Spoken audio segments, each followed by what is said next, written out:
In this driving lesson video, I'm going to share with you some tips and advice that you're going to find very beneficial if you have an automatic driving test coming up. In making this video, I received some great help and clarifications from one of the top automatic driving instructors out there, and that's Ian Daly. Ian works out of North Dublin, and I've always been impressed by his knowledge, enthusiasm and dedication. If you are looking for driving lessons in an automatic car in North Dublin, I would suggest getting in touch with Ian Daly. This is his website if you would like to find out more information about Ian and his driving school, and this is his YouTube channel where he has made some fantastic driving lesson videos that are really good and very informative. So I'll leave links to his website and his YouTube channel in the description if you would like to check those out. So firstly, driving an automatic car is pretty much the same as driving a manual, with the obvious exception of the pedals and the gear stick. But everything else is more or less the same. I mean, the looks are going to be the same, the blind spot will be the same.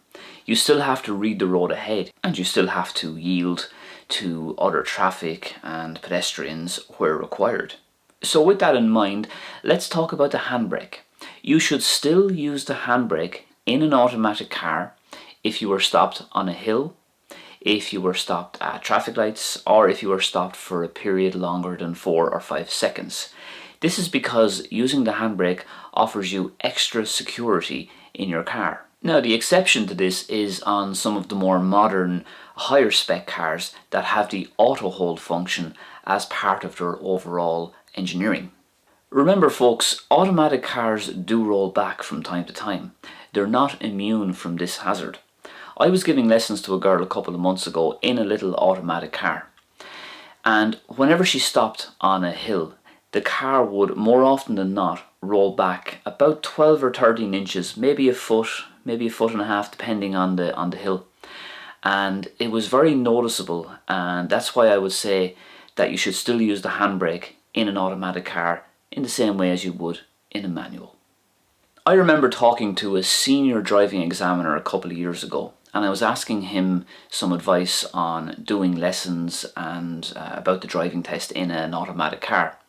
And he said more or less what I'm about to say to you in this video, but he did say one thing that I'll always remember. He said, watch out Dane that your learners don't engage in what's known as the secret creep, unnecessary creep, because automatic cars are very prone to creeping forward in traffic because they naturally have that forward power or forward momentum.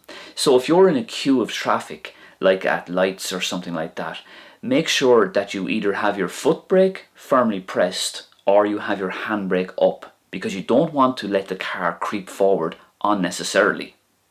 This creeping can be useful if you need to creep out at a blind junction, but it can be dangerous if you lose concentration. The next tip then is to keep your gear in D or drive for the majority of the time. Ian says this is far more beneficial and far more practical, and I completely agree with him. There's no need to be putting the car into park or to be putting it into neutral every time you stop at lights or in a queue of traffic, for example. If I was giving lessons in a manual car, I would say to somebody, just wait in first gear most of the time, and that way you're ready to go and you're ready to take off, for example, when the light goes green. Now, I would advise people to put it in park when they're parking up before they do a turnabout, or when they're parking on the side of the road as they get ready for their hill start or their reverse around the corner or whatever. But apart from that, just keep the car in drive for the majority of the test, and that way you're showing good progress. You don't have to do extra work when you move off, and it's just more practical in general. The next tip then is about the accelerator. Ian advises do not accelerate too hard in a petrol car, but you may need to give it a little extra acceleration in a diesel car. When I was giving the lessons a couple of months ago to a girl in the automatic, sometimes she would accelerate that little bit harsh, and what would happen then is the car would kind of jolt forward or move forward very quickly, and it doesn't look very composed or controlled. So it can be good to practice this in a quiet area like a car park or something like that, just to give yourself a feel for the car. I always say to people, whether they're driving a manual or an automatic, keep your heel on the ground when you're accelerating and just kind of practice gradually and gently building up your revs so that you don't get this kind of sudden surge forward when you move off in traffic. On most automatic cars, you're going to have an option for L, which is low gear, or it might be 1 or D1 for drive 1 or D2 for drive 2, or even S for sport, or you could have, it depends on the car, you could have different types of options. But Ian's advice is there is absolutely no need to be engaging the manual gears in your automatic driving test. So there's no need to go into manual mode, there's no need to go for the low gears or to use the paddle shifters on the wheel. You'll still only get an automatic license if you pass, so there's no need to give yourself extra responsibility and extra work. Just stay and drive. I would like to say a special thank you to Ian Daly for helping me make this video, and if you enjoyed it, please give it a thumbs up. I hope to see you on Saturday at midday when I'll be doing another live stream, and I'll be sharing with you lots of driving test tips, and I'll be answering your questions live. Thanks for watching, and I'll see you then.